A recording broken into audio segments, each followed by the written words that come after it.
بسم اللہ الرحمن الرحیم۔ حدیث نمبر 5006، سنن ابو داؤد، حدیث صحیح۔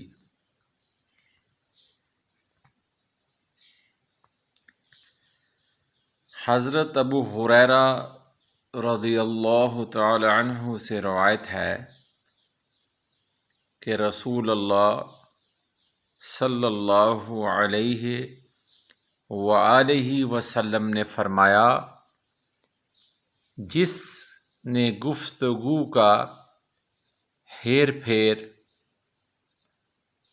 یعنی باتیں بنانے کا ڈھنگ اس لیے سیکھا کہ وہ اس کے ذریعے سے لوگوں کے دل مو لے،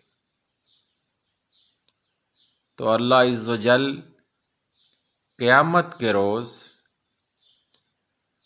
اس کا کوئی نفل اور فرض قبول نہیں کرے گا۔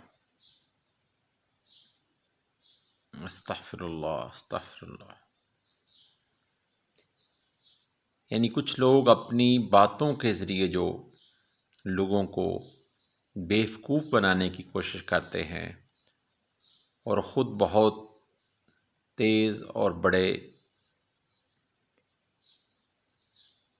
کارگر اپنے آپ کو سمجھتے ہیں، یہ ان کے بارے میں گفتگو ہے۔